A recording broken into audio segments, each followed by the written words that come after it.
I love this gospel text because every time I read it, something new stands out.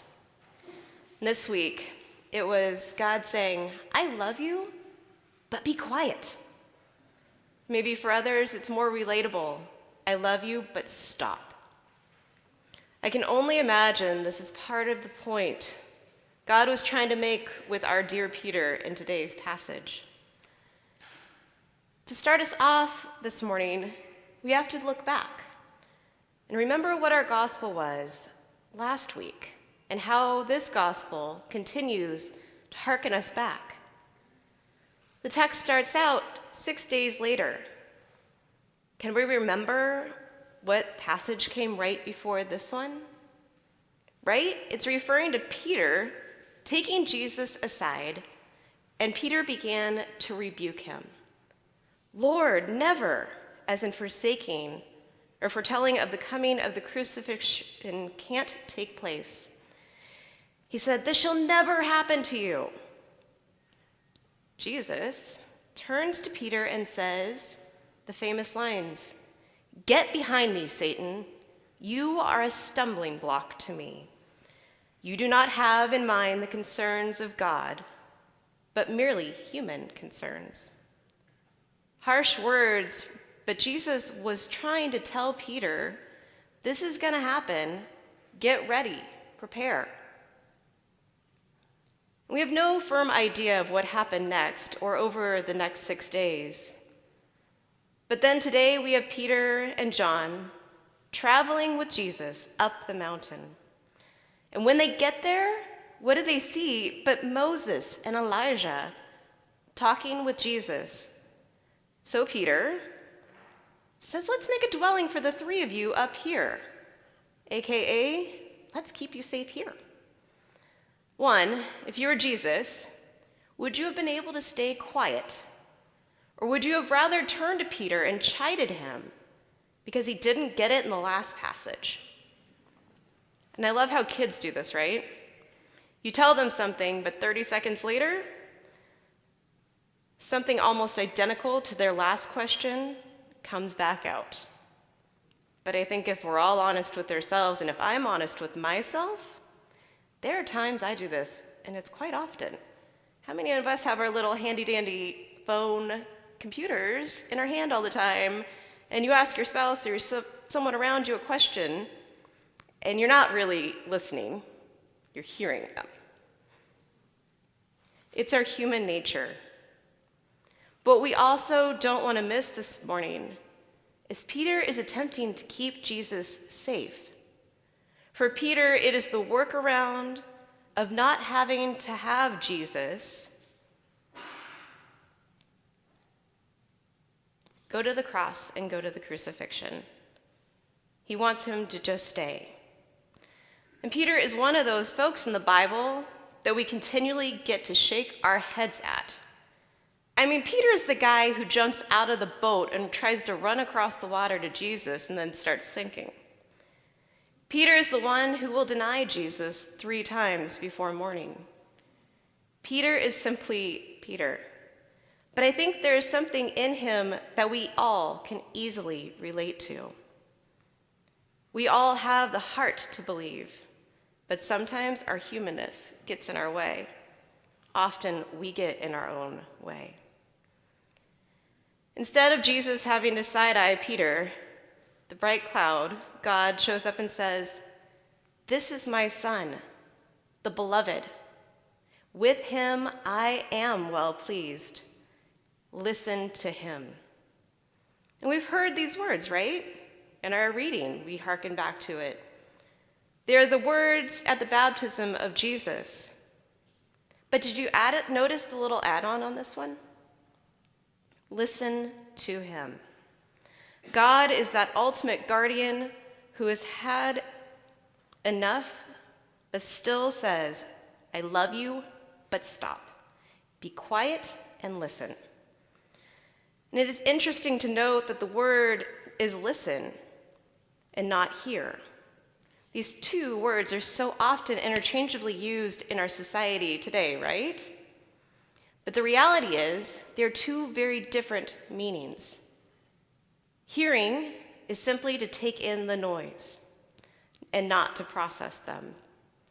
Listening, on the other hand, that is genuinely trying to understand the other person's words instead of passively hearing them. And Logan knows I was going to say this. He's not in the room, but he did give consent. Let's be clear on that. But as any kid whose brain is absorbing so much in school and learning in life, he is in that space where he asks questions but tends not to listen for the entire answer. This week we wrapped up our season of basketball, and the coach was trying to tell the team during a quick timeout what to do as they got back on the court. As parents, we were all sitting in the stands, listening and watching the coach. But as any of us here who have ever sat at a youth sporting event, that was not the case for the team in any way, shape, or form. They heard the coach. They didn't listen. Timeout ended and they were back on the court. Y'all, that poor coach. Within minutes of returning back to the court, that other team did the play the coach had exactly lined out for them to block, and they got us another basket. And I know I can identify with the coach, but also the players as well. I'm guessing we all can. Are we really listening in our lives? Do words mean anything to us? Does silence and listening in the silence mean anything to us? During our discussion after watching a documentary last month, it was brought up about the importance of taking deep breaths and to listen to the silence. For these kids, it was the teacher opened the windows on a rainy day. They found a comfy spot, laid down, and got to just sit and listen. How many of us know how hard it would be to get a room of kids to be quiet? But you know what? They had been taught to listen, and they were taught how important it was, and they laid there. So for us today, I want us to take 3 deep breaths. Just let the silence wash over us, and see what do you notice or hear.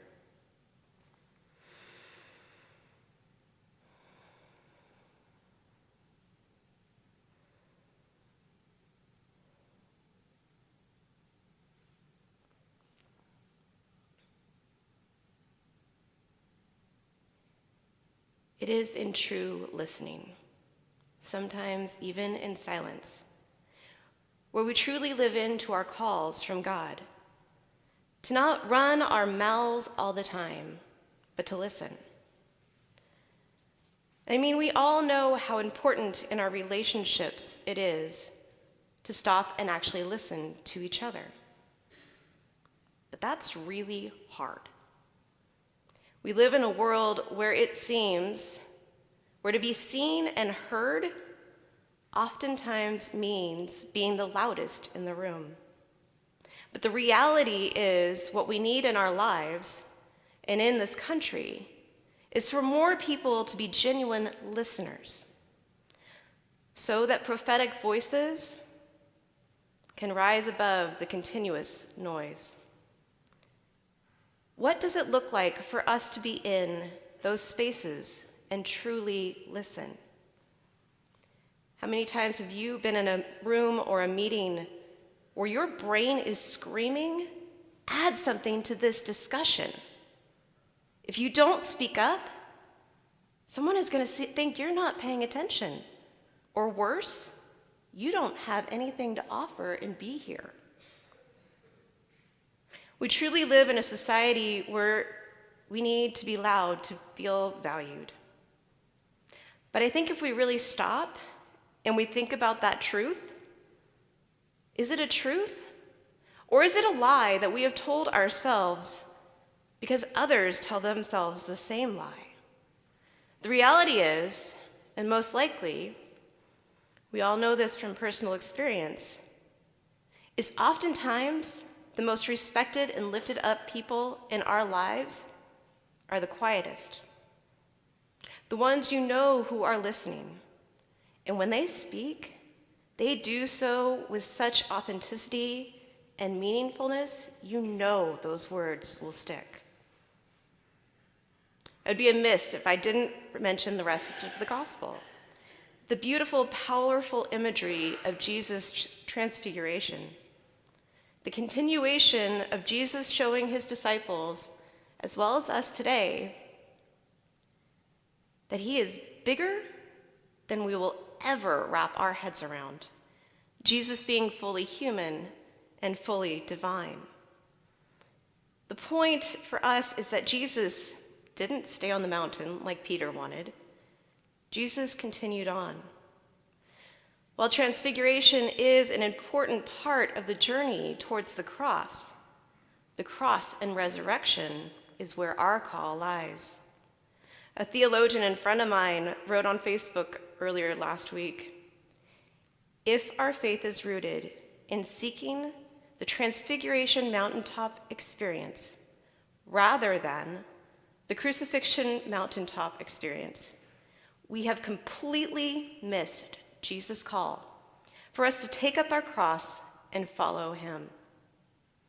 The story of the transfiguration directs us away from trying to understand Jesus as he is revealed in glory. It points us down the mountain and invites us to walk with Jesus into the suffering, the hungry crowds. The divine voice commands us to listen, but listening is more than hearing. As Jesus says on the Sermon on the Mount, building on the rock means not only hearing his words, but acting on them. Hearing without listening will lead to nothing. May we enter the season of Lent listening to others, the world, and the silence which Jesus speaks, Spirit speaks. And maybe be ready for those times in our lives where God is telling us, I love you, but be quiet. Amen.